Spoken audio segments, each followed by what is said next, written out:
Please welcome Ben Ingman from Minnesota.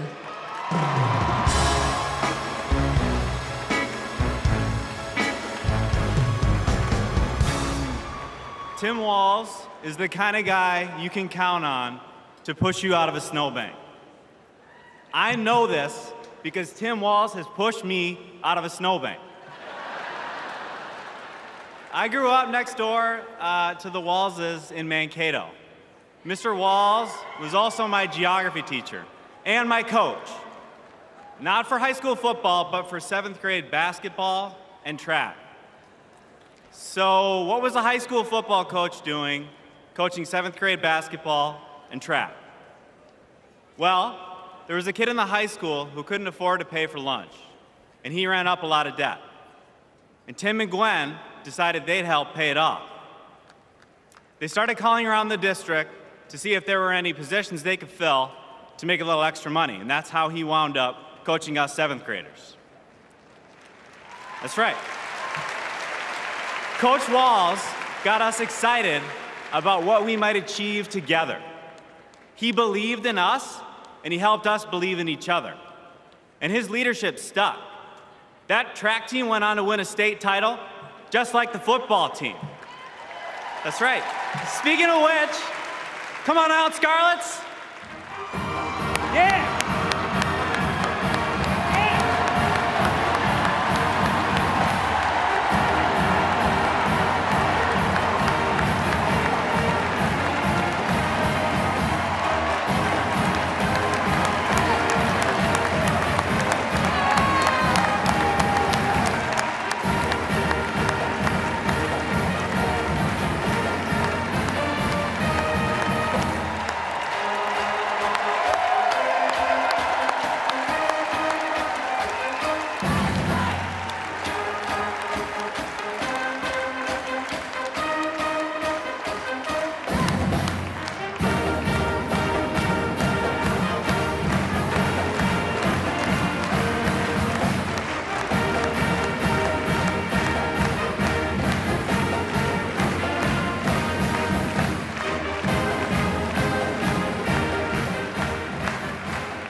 You know, all this got me thinking about the kinds of leaders we need.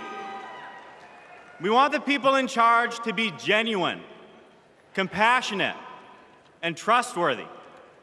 The thing is, there are people in our neighborhoods who fit this description. The kind of people who display quiet leadership by helping kids pay for their lunches, by bringing teams together to believe in each other. And when we're stuck in the snow, they push us out. Well, in my neighborhood, we always wish that people like that would run for office. Well, in my neighborhood, someone like that did run for office. And he's going to be a wonderful vice president. Thanks very much.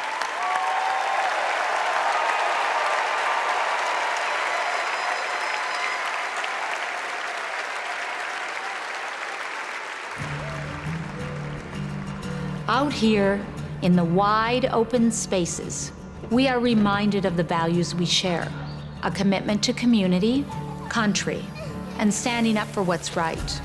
Tim Walz grew up in a small town in Nebraska, where he spent summers working the family farm. There were just 24 students in his graduating class. His dad served during the Korean War, and that meant a lot to Tim. So he enlisted right after his 17th birthday and served 24 years in the National Guard, rising to Command Sergeant Major. Tim went to college on the GI Bill and became a social studies teacher. That's where Tim and I met. We shared a classroom with a divider right down the middle. His classroom was a lot louder than mine, but I could hear how engaged his students were. Tim taught for over 15 years, and he coached football, helping lead the team to a state championship after 0 wins just a few years before. Tim taught them how to believe in themselves and that we're all in this together. When one of our students started the school's Gay-Straight Alliance, Tim agreed to serve as faculty advisor because he knew how impactful it would be to have a football coach involved. He inspired his students, and he changed lives. He is just so joyful in everything that he does, but I think also standing up for, what he believes to be right, stands up to bullies. Then, Tim's students inspired him to run for Congress in southern Minnesota. Tim spent a lot of time working with Republicans, fighting to help farmers and expanding veterans' benefits. Whether it was in Congress or as governor, his focus has always been helping working people like those he grew up with. That's why he fought for the largest tax cut in Minnesota state history. But Tim Walz was there for small businesses like ours. With the urging of Governor Walz, we were able to pass the Alex Smith Insulin Affordability Act, and it has saved lives in Minnesota. With Tim as governor, Minnesota is one of the best places to raise a family and one of the best states for business. Tim's a lifelong hunter and gun owner.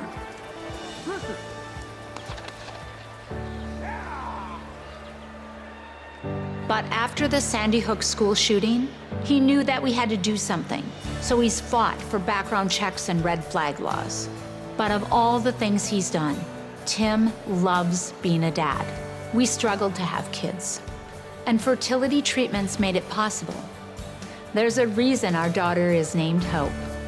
Hope and Gus mean the world to us. Governor Walz making good on a promise to his son and family yesterday by getting them a puppy. Then we're gonna go get some food, corn dog, I'm vegetarian. turkey then, and then Turkey's meat. not in Minnesota, turkey special.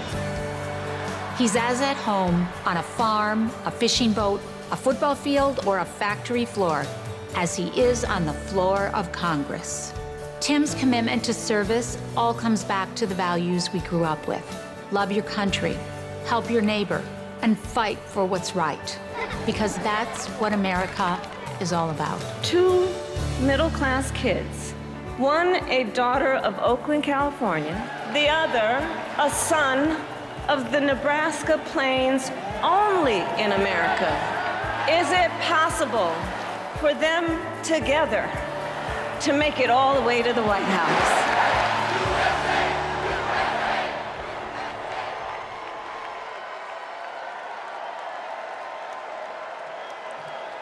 Please welcome the Democratic nominee for Vice President, Governor Tim Walz.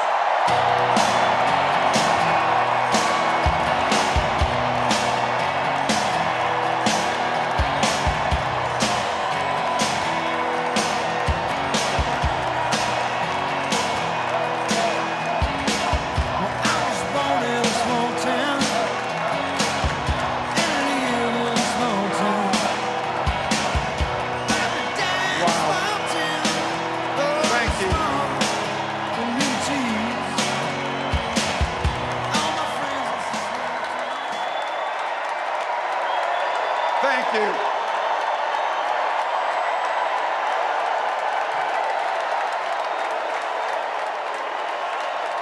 Thank you.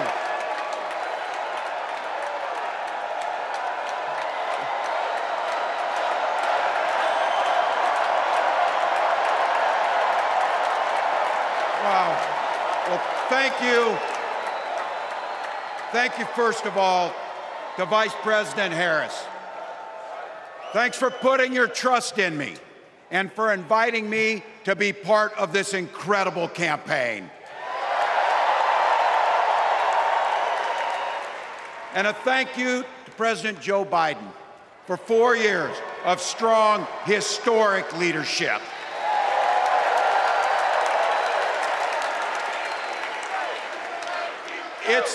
It's the honor of my life to accept your nomination for Vice President of the United States.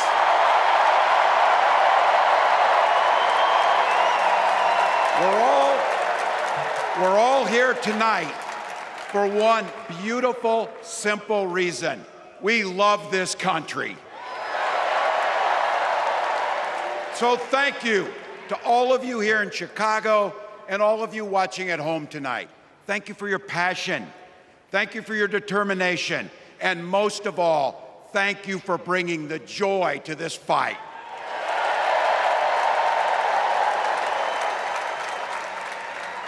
Now, I grew up in Butte, Nebraska. A town of 400 people. I had 24 kids in my high school class, and none of them went to Yale. But I'll tell you what, growing up in a small town like that, you learn how to take care of each other. That family down the road, they may not think like you do. They may not pray like you do. They may not love like you do, but they're your neighbors. And you look out for them, and they look out for you. Everybody belongs, and everybody has a responsibility to contribute. For me, it was serving in the Army National Guard. I joined up 2 days after my 17th birthday, and I proudly wore our nation's uniform for 24 years. My dad, a Korean War-era Army veteran, died of lung cancer a couple years later. He left behind a mountain of medical debt. Thank God for Social Security survivor benefits. And thank God for the GI Bill that allowed my dad and me to go to college, and millions of other Americans. Eventually, like the rest of my family, I fell in love with teaching. Three out of 4 of us married teachers.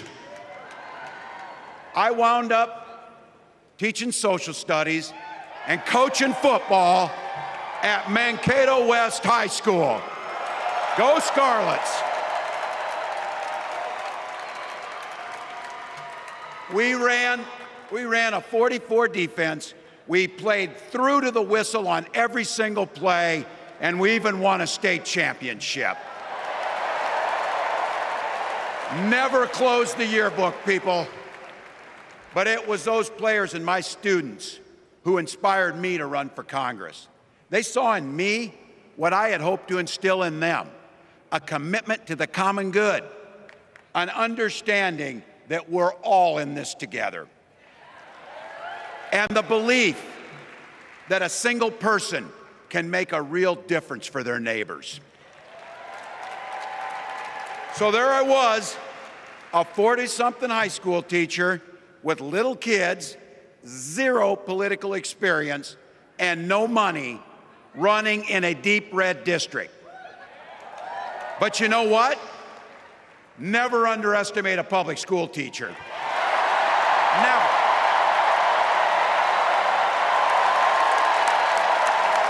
I represented my neighbors in Congress for 12 years, and I learned an awful lot.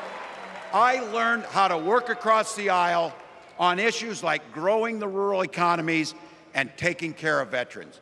And I learned how to compromise without compromising my values. Then I came back to serve as governor, and we got right to work, making a difference in our neighbors' lives. We cut taxes for the middle class. We passed paid family and medical leave. We invested in fighting crime and affordable housing. We cut the cost of prescription drugs and helped people escape the kind of medical debt that nearly sank my family. And we made sure that every kid in our state gets breakfast and lunch every day. So while other states were banning books from their schools, we were banishing hunger from ours.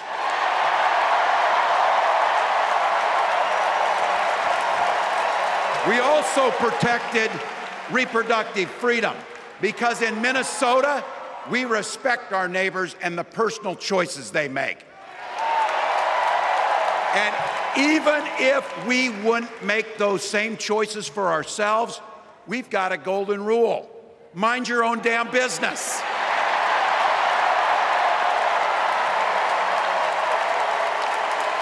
And that includes IVF and fertility treatments.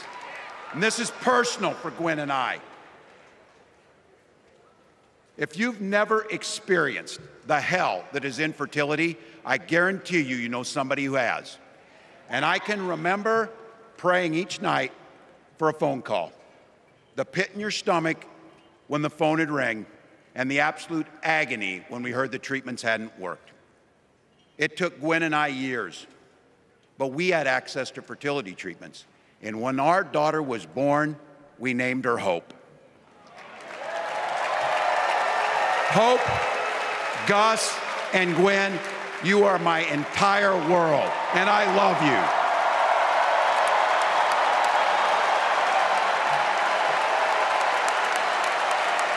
I'm letting you in on how we started a family because this is a big part about what this election is about.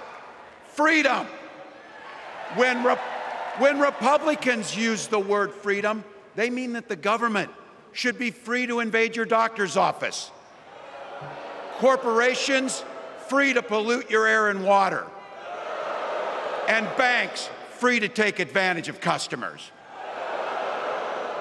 But when we Democrats talk about freedom, we mean the freedom to make a better life for yourself and the people that you love.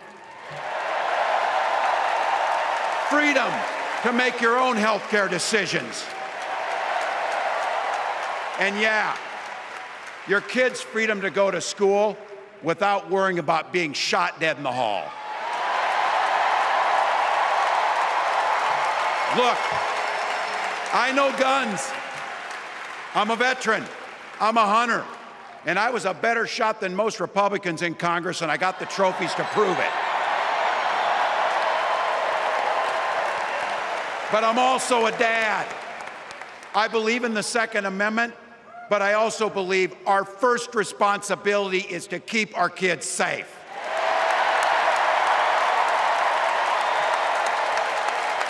That's what this is all about. The responsibility we have to our kids, to each other, and to the future that we're building together, in which everyone is free to build the kind of life they want. But not everyone has that same sense of responsibility. Some folks just don't understand what it takes to be a good neighbor. Take Donald Trump and J.D. Vance. Their Project 2025 will make things much, much harder for people who are just trying to live their lives. They spent a lot of time pretending they know nothing about this. But look, I coached high school football long enough to know, and trust me on this, when somebody takes the time to draw up a playbook, they're going to use it.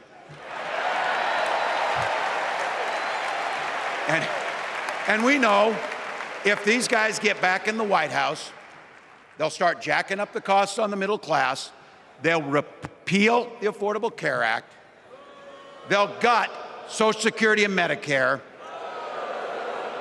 and they will ban abortion across this country with or without Congress. Here's the thing, it's an agenda nobody asked for. It's an agenda that serves nobody except the richest and the most extreme amongst us. And it's an agenda that does nothing for our neighbors in need. Is it weird? Absolutely. Absolutely. But it's also wrong. And it's dangerous. It's not just me saying so. It's Trump's own people. They were with him for 4 years. They're warning us that the next 4 years will be much, much worse. You know, when I was teaching every year, we'd elect a student body president. And you know what? Those teenagers could teach Donald Trump a hell of a lot about what a leader is.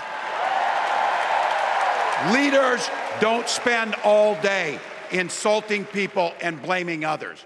Leaders do the work.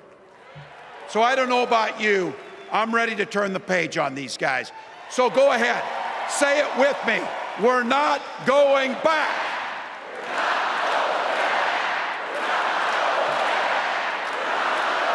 We've got something better to offer the American people. It starts with our candidate, Kamala Harris. From her first day as a prosecutor, as a district attorney, as an attorney general, as a United States senator, and then our vice president, she's fought on the side of the American people. She's taken on the predators and fraudsters. She's taken down the transnational gangs, and she stood up to powerful corporate interests.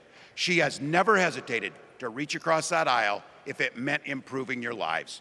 And she's always done it with energy, with passion, and with joy. Folks, we've got a chance to make Kamala Harris the next president of the United States.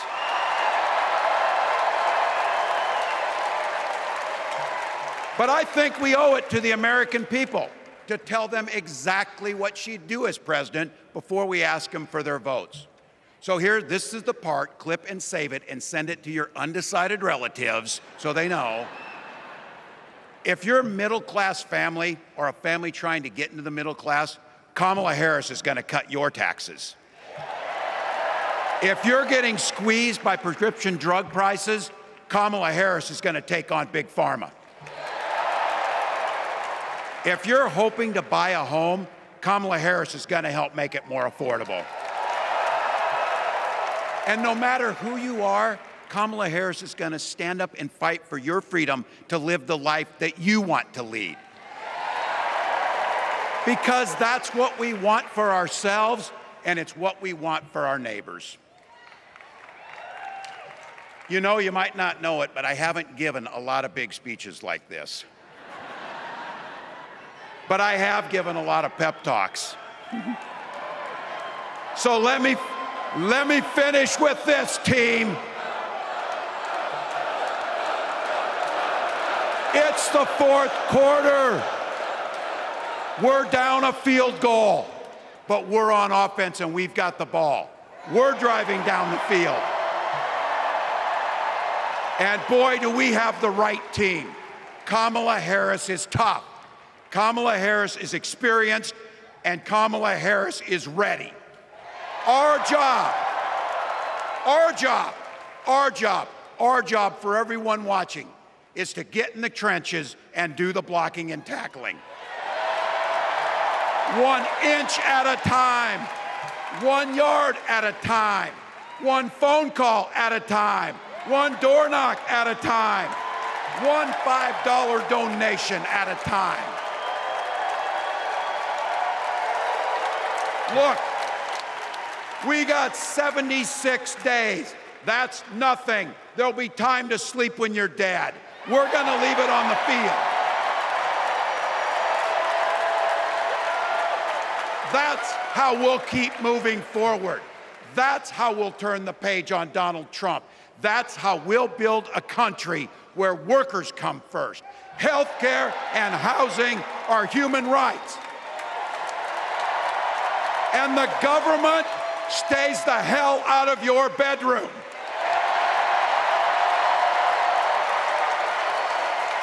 That's how we make America a place where no child is left hungry, where no community is left behind, where nobody gets told they don't belong.